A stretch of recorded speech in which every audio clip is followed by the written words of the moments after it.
আসসালামু আলাইকুম রহমতুল্লাহি বারাকাতু। সম্মানিত আমার আদরের ভাই ও বোনেরা, আলহামদুলিল্লাহ সবার প্রতি সালাম। এই যে দেখেন, আমি আপনাদের এখন রাত্র বাজে 12টার উপরে।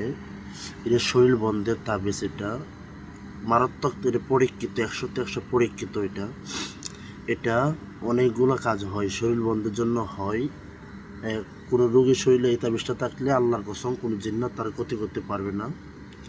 তারপরে কোনো ঘরে যদি তাবিজটা লেখে, যদি ঘরে লটকে দেওয়া, ঝুলিয়ে দেওয়া যায়, এই ঘরে কোনো জিন প্রবেশ করতে পারবে না। ঠিক আছে, যে ঘরের মধ্যে জিনের উৎপাত বেশি করে, এই তাবিজটা লিখে ঘরের মধ্যে লটকাই দিতে হবে। কোনো রোগীর শরীরে যদি অত সালানকৃত জিন্নাত, মারাত্মক সালানকৃত জিন্নাত থাকলে এই তাবিজটা লটকাই দিতে হবে। এই তাবিজটা রোগীর শরীরে দিতে হবে। ওই সালান আটকে যাবে, কোনো সালান আসতে পারবে না। এটা পরীক্ষিত। এই তাবিজটা জাগ্রত করার একটা নিয়ম আছে। এই তাবিজটা লিখতে হয় রাতের 12টার পরে। এই তাবিজটা লিখতে গেলে অনেক মারাত্মক ক্ষতি হয়ে যায়, সাবধানে লিখতে হয়। হ্যাঁ, তো আমি কীভাবে জাগ্রত করে এই ভিডিওটা আমি আরেকবার দিব।